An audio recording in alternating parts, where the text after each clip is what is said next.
She asked me on a Thursday evening, between clearing the soup bowl and bringing the check, with a voice that was trying very hard to sound casual about something that wasn't casual at all. I almost missed it. I almost said sure before I understood what she was actually asking. My name is Callum Reeves. Most people call me Cal. I'm 31 years old, and I run a small woodworking and boat repair shop called Tidemark on the waterfront in Beaufort, South Carolina, a town of about 13,000 people, Spanish moss, historic homes, and a tidal creek that smells like salt and mud in the August heat and like something almost sweet in October. I grew up here. I left for 4 years, came back when my father's health made it necessary, and stayed after he got better because the work was good and the pace suited me and I had stopped needing the city to feel like I was going somewhere. The River Porch is a cafe on Bay Street, with a porch that looks out over the water and serves the best coffee within 40 miles and opens at 6:30 in the morning. I've been going there every day for 9 months. Not because I need the coffee, I have a machine at the shop.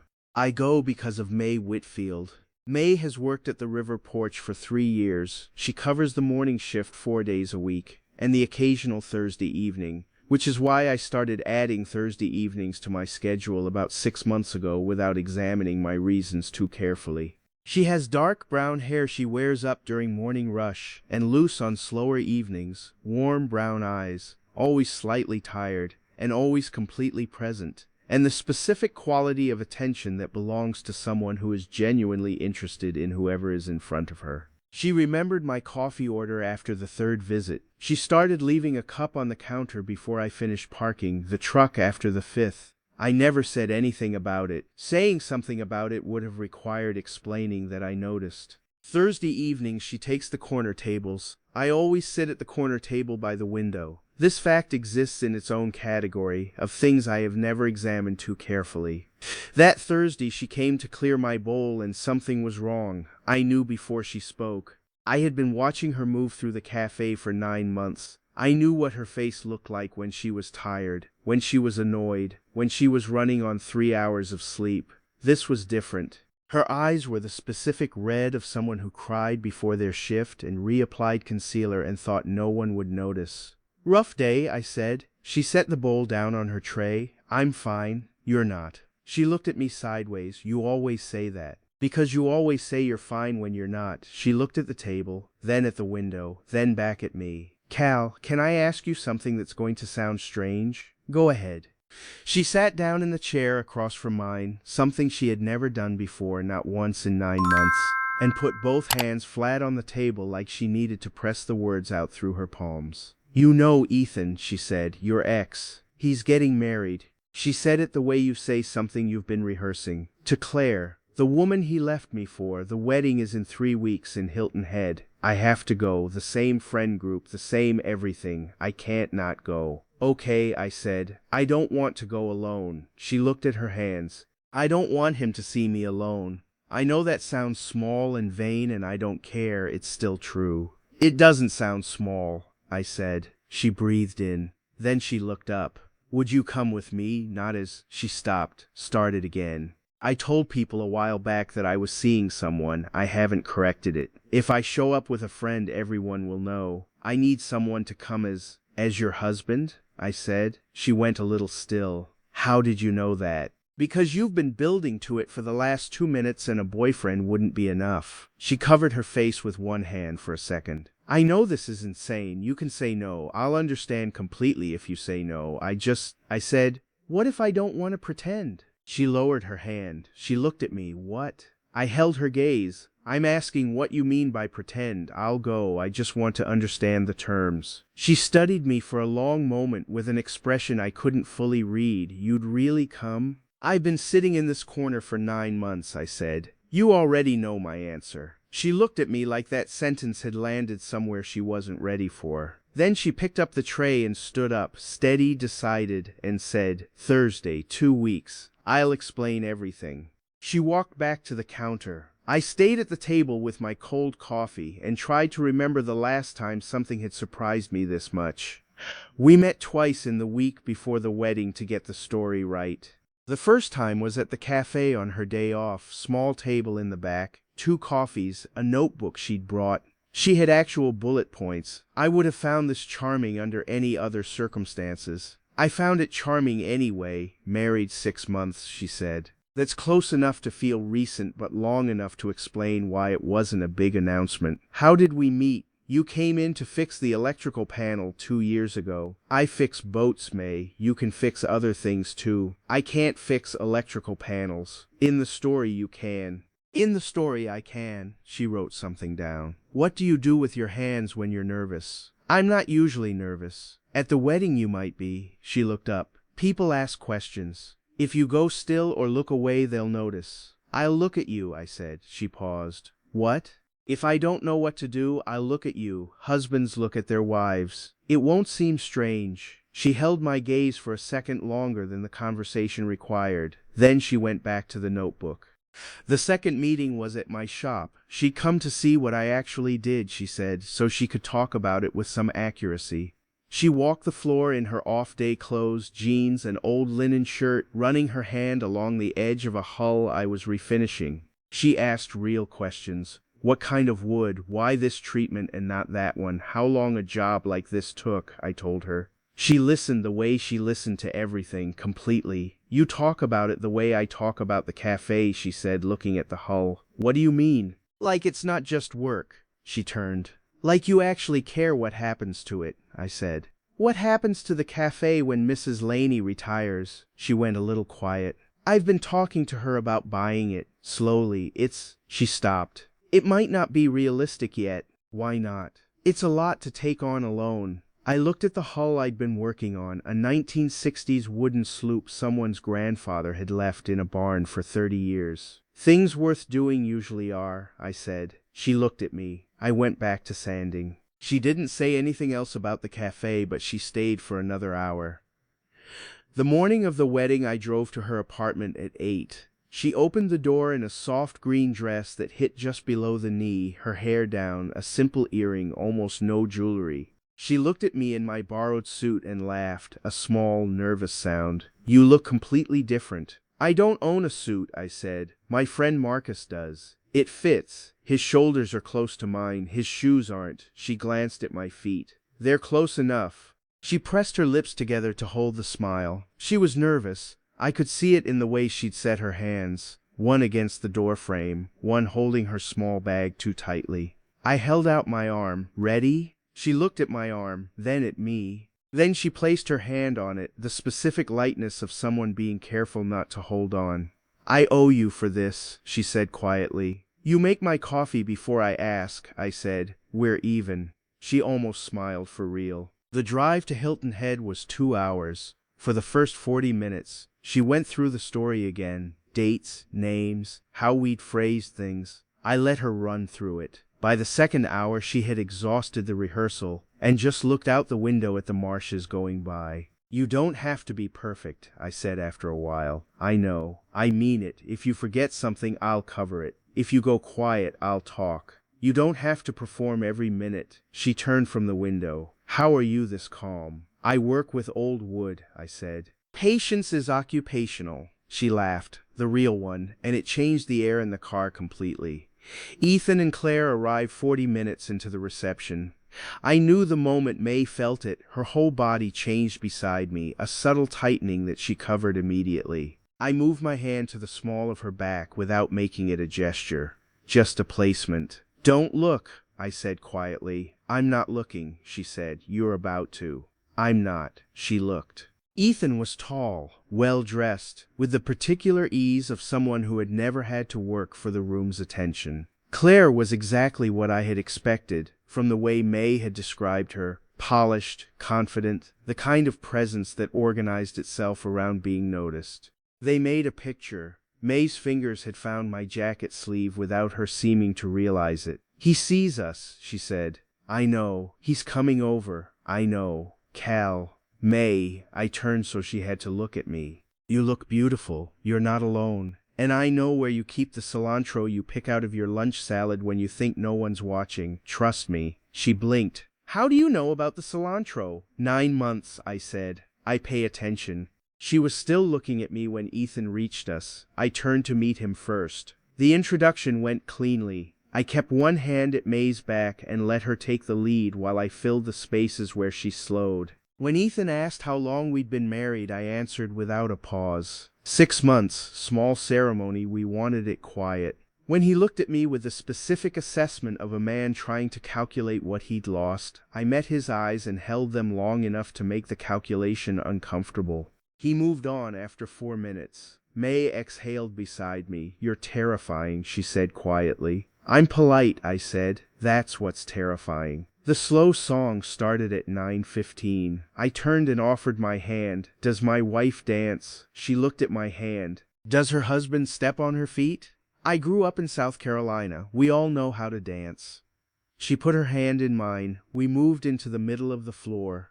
I put my hand on her waist. She rested hers on my shoulder. For the first few measures, she was still thinking. I could feel it in the slight tension of how she was holding herself, the careful distance she was maintaining. Then Ethan moved to the edge of the floor with Claire, and I felt the moment May noticed. I tightened my hand on her waist, just slightly. "He's looking at you," I said quietly. "I know. He's been looking at you since we got here." "I know that too." "Does it help or does it make it worse?" She thought about it honestly. I liked that she didn't have an automatic answer. "Neither," she said. "I thought it would help. Now I don't really care." "Good. Is it?" She tilted her head back slightly to look at me. "Is it good?" "I think so," I said. "I think coming here and not caring is better than not coming at all." She was quiet for a moment. Her hand had relaxed on my shoulder. The distance between us had closed without either of us deliberately closing it. "What does this feel like to you?" she said, very quietly, almost to herself. I looked at her. "It doesn't feel like pretending," I said. She met my eyes. Neither of us said anything else. We danced through the rest of the song and into the next one without discussing it. The drive home was different from the drive there. The rehearsed conversation was gone. So was the nervous energy that had filled the car that morning. She sat in the passenger seat with her shoes off and her legs tucked sideways, watching the marsh go silver under the moon. And neither of us talked for the first half hour. Then she said, "Thank you." "For what specifically?" "For the cilantro thing." I almost laughed. That was the point. She turned from the window. "How long have you been paying attention?" "Since the 3rd week." "Why didn't you?" She stopped. "What?" "Nothing." She looked back out the window. "I'm glad you came." "Me too," I said. When I pulled up in front of her building, she didn't get out right away. She sat with her bag in her lap, looking at the lights in the building above. "Do you want to come up?" she said. "Not because. I just have leftover rosemary chicken from the café and I don't want to eat it alone." "Rosemary chicken is a good reason," I said. She laughed and got out. I followed her up. We ate on her living room floor in our wedding clothes because neither of us wanted to be the first to change and make it feel like something was ending. She told me about Ethan, the 3 years, how she had built her idea of the future around him, how he had left without the conversation being finished. Not dramatically. She told it the way she'd probably told it to herself many times, with the distance of someone who had processed the shape of it even if the feeling hadn't entirely gone. "The worst part wasn't that he left," she said. "It was that I kept finding reasons it made sense. Like I could talk myself into believing he was right about me. Right about you, how? That I wasn't, that I'd chosen something small." She looked at the container in her hands. "The cafe, staying here, he wanted more, a different kind of more." "That's not something small," I said. "Building something that's yours, knowing every person who comes through the door." "You sound like you're defending me." "I'm describing you," I said. "What you actually are, not his version." She looked at me for a long time. The kind of look that isn't measuring anything, that's past the measuring. "Cal." "Yeah." "What did you mean in the car, when you said it didn't feel like pretending?" I had been waiting for that question since the car. Maybe since the cafe 3 weeks ago when she'd sat down across from me. I looked at the space between us on the floor and then at her. "I've been coming to the river porch every morning for 9 months, I said. "You know why." She went very still. "Cal, I'm not asking you for anything tonight. I just didn't want to say it was pretending when it wasn't." She was quiet. Outside, Beaufort was doing what it did at midnight, slow, salt-aired, the creek somewhere below reflecting the lights of Bay Street. She set down her container. She leaned across the distance between us and kissed me. It wasn't a performance. There was no one to perform for. It was the particular honesty of two people who had been circling something for months and had finally run out of reasons not to say it directly. When she pulled back, her eyes were open and clear. "I've been leaving your coffee on the counter before you park the truck for 6 months," she said. "You know why?" "Yeah," I said. "I know." After that night, we stopped pretending we were only whatever we'd been before. She started coming by the shop in the late afternoons, not to check on anything, just to sit in the corner with the cafe's invoices while I worked. I left the shop radio on the station she liked. She never mentioned that I'd changed it. I never mentioned that I knew she noticed. I waited outside the cafe when she closed on weeknights, and we walked the waterfront before going our separate directions. Not every night. Some nights she was tired or I had an early start and we just said goodnight by text. But enough nights that the waterfront walk became a thing we did without naming it. The rosemary chicken became a habit, her floor, her apartment, our separate shoes by the door, in a way that suggested someone lived there part-time without the conversation about it having happened yet. We didn't name any of it, but it was all named. The offer came in November: a hotel renovation in Charleston, a historic property, significant commission, 6 months of work restoring the original woodwork and interior millwork throughout the building. The kind of project that came along once in a decade for a shop the size of mine. The project director called on a Tuesday and I said I needed a week to think. I didn't tell May right away. I told myself it was because I was still deciding. The real reason was simpler and harder. I knew that if I told her, the shape of whatever we were doing would have to be said out loud. She found out through Mrs. Laney, who had heard it from someone at the Historic Commission. May came to the shop on a Thursday with 2 coffees and a look on her face I hadn't seen before. The specific composition of someone who has decided what they need to say before they arrive. "You should take it," she said, before she'd even set down the coffees. "We haven't talked about it yet, Cal. A project like that? I know what a project like that is. Then you know you can't say no to it." She looked at the hull I'd been working on. 6 months isn't forever. You go, you do the work, you come back. May, what? Look at me. She looked. Her eyes were doing the thing they did when she was working hard at Calm. "Are you saying this because you want me to go? Or because you think you're supposed to say it?" She looked away. "I'm saying it because it's true." That's not an answer. She picked up her coffee. "I don't think we should." She stopped, started again. "What happened at the wedding was we were both in a moment. That doesn't mean you should turn down a project that could change your whole career for what?" She pressed her lips together. "For something that started as a favor, Cal." The words landed wrong. I knew from the way her eyes moved that she knew it too, that she'd chosen them because they were the words most likely to work, not because she believed them. "Is that what this has been?" I said. She didn't answer, and so I believed the silence. I took the job. I packed what I needed on a Saturday morning and drove to Charleston with a weight in my chest that didn't ease on the causeway or the bridge or anywhere after. The work was exactly as good as the project director had promised. Significant, technically demanding, the kind of thing that required everything I knew and some things I had to learn fast. I was good at it. I was present for it in the way I was always present for work I cared about. At night I came back to a furnished apartment on a quiet street and sat with my phone in my hand and May's name in my contacts and did not press call. I told myself she had been honest, that I had read something into a series of ordinary kindnesses because I had wanted to, that the coffee on the counter and the afternoons in the shop had been exactly what they appeared to be and nothing more. That the kiss on the living room floor had been the specific vulnerability of someone who'd had a hard night and needed someone to stand beside her. I told myself this for 6 weeks. I mostly didn't believe it. Bex called me on a Wednesday in December. May's closest friend. I had met her twice, briefly, someone with direct eyes and no patience for unnecessary conversation. She called without preamble. "Cal, do you still love her?" "Bex, yes or no?" "Yes," I said. "Obviously yes. Then you need to come back. Tonight if you can manage it."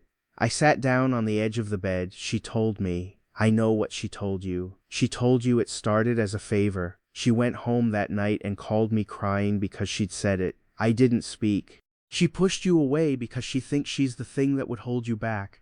That's the whole of it. She's been saying it started as a favor so many times I think she's trying to convince herself. And now Ethan is at the cafe every other morning. Someone from the wedding put it together. The story didn't quite hold up on close inspection, and word got back to him. He knows it wasn't real, and she's too tired to keep telling him to leave, and too stubborn to call you. I was already on my feet. Ethan knows. He heard through someone at the wedding. I'm coming back, I said. Tonight? Right now, I said. I didn't pack. I told the project director I had a family situation and would be back Monday. I got in the truck and I drove the 2 hours back to Beaufort in the specific way of someone who has stopped having a conversation with themselves about whether they're doing the right thing and just needs to get somewhere. The river porch lights were on when I got to Bay Street. Through the front window I could see the cafe was nearly empty. Late enough on a weeknight that the dinner rush was long gone. May was behind the counter. Ethan was sitting at one of the corner tables, my corner table, with a coffee he hadn't been drinking and the particular patience of a man who had decided to wait her out. I pushed open the door. The bell rang. May looked up. When she saw me, her face did several things in quick succession and then settled into the one that meant she was deciding how to hold herself. Cal, Ethan turned. His expression moved through surprise and then something less pleasant. What are you doing here? I didn't look at him. I walked to the counter and stopped when I was close enough that May had to tilt her head slightly to look at me. I heard you the first time, I said. Everything you said in the shop. I'm not here to argue with it. She was gripping the edge of the counter. Cal, I just want to know one thing. You should have stayed in Charleston, she said. Her voice was steady in the way of someone working very hard at steady. I know that's what you think, I said. Was it true? What you said about the favor, was it true? She looked at the counter. May. She looked up. Her eyes were bright. Because I drove 2 hours without packing a bag, I said. And the only version of that story where I do that is the one where it wasn't. From the corner table. She doesn't need this right now, Reeves. I finally turned. Ethan, very calm. You know that table you've been sitting at? I sat there every morning for 9 months before I ever spoke to her. You can leave now. Ethan looked at May. You don't have to. Leave, May said. The word was quiet and absolute. Please. He sat for 3 seconds. Then he stood, left the coffee, and walked out. The bell rang once. The cafe was very quiet. May turned back to me. A tear slipped down her face that she didn't try to stop or hide. I told you to go because I thought you'd regret staying, she said. I thought I was doing the right thing. You don't get to decide my future for me, I said. Not even with good intentions. I know. She pressed the back of her hand to her cheek. I'm sorry. I was scared. Of what? That you'd stay and then realize I wasn't. She stopped. That 6 months from now you'd know what you'd given up and you'd look at me differently. I came around the counter. She didn't move back. I stopped in front of her and said, Do you know why I started coming here every morning? The coffee, she said. Her voice was almost a whisper. The coffee is good, I said. You're better. She laughed, the surprised kind. And then she stepped forward, and her face went into my shoulder, and I put my arms around her, and we stood like that in the closed cafe with the Beaufort night happening quietly outside the windows. 9 months, she said into my jacket. 9 months, I said. You should have said something. You leave my coffee on the counter before I park the truck. You said it first. She laughed again, a real one this time, and pulled back just enough to look at me. I'm buying the cafe, she said. Mrs. Laney and I finalized it last week. I was going to tell you when. She stopped. I didn't think I'd get to tell you. I looked at the room around us, the counter, the corner table, the porch beyond the windows where the waterway went silver at night. Tell me what you need, I said. I need someone to help me figure out the electrical, she said. I fix boats, May, I said. You fix other things too, she said, in the story. In the story I can fix anything, I said. She smiled. The full one, the real one. And this time when she leaned up and kissed me there was no one to perform for and nothing to pretend, and neither of us was keeping track of what was real anymore because it was all real. all of it. Every part of it, going back 9 months to the first cup of coffee she'd left on the counter before I'd ever asked her to. The renovation took 3 months. I finished the Charleston job on schedule. The project director had understood, as professionals do when the work is good enough that understanding is easy. I came back to Beaufort on the first Monday of the new year and went straight to the river porch. May handed me coffee across the counter and said, "Now," and handed me a set of plans she and Mrs. Laney had drawn up together on graph paper with color-coded sections. I built her the café she had been describing since the first time she'd told me about it. Warm wood counter, pendant lights over the reading corner, the original pressed tin ceiling restored and painted the color she'd chosen, a pale gold that caught the morning light off the waterway in a way that made the whole room feel like it was already familiar. She picked every fixture, I installed every one.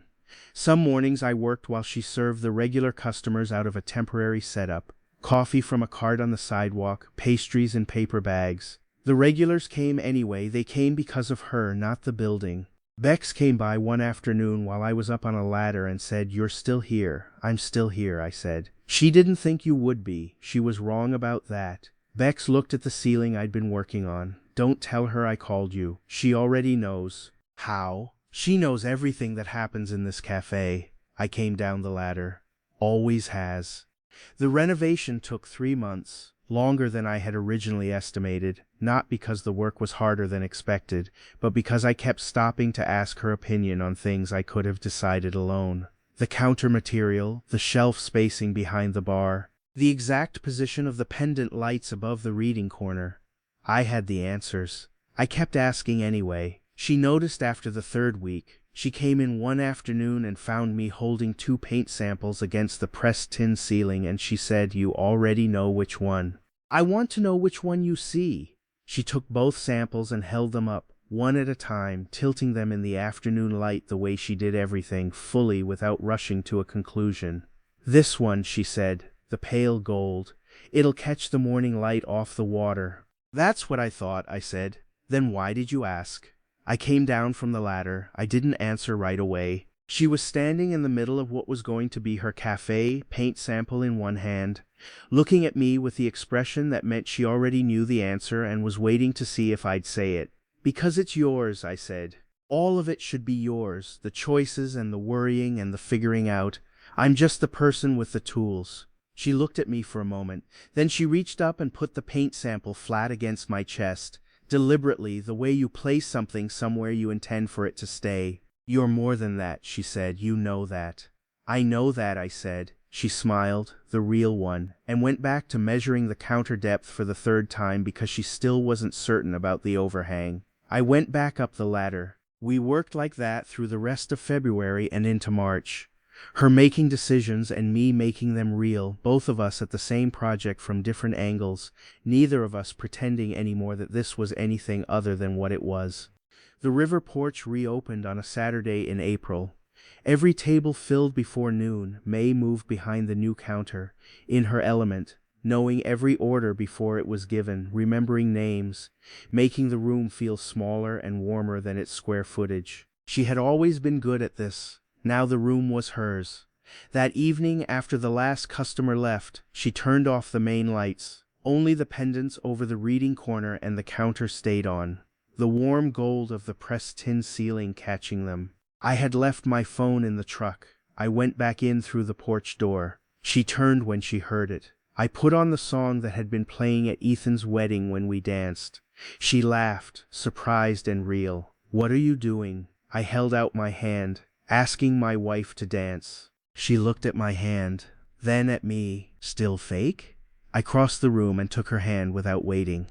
It never was. We moved between the empty tables, her head against my shoulder, the pendants making their warm light on the ceiling I had restored. In the cafe she had wanted for years and built one decision at a time. Outside Bay Street kept moving. The waterway went silver in the dark. I thought about a Thursday evening 9 months before she asked me the question. The way she'd set her hands flat on the table, the voice trying to sound casual, the look on her face when I said, "What if I don't want to pretend?" She had called it a favor. I had called it something else from the beginning. We stayed on the floor of her cafe until the streets went quiet outside and neither of us thought to check the time. Some things start as one thing and become another. Some things were never what they appeared to be. We had started with a lie. Everything that followed was the truth.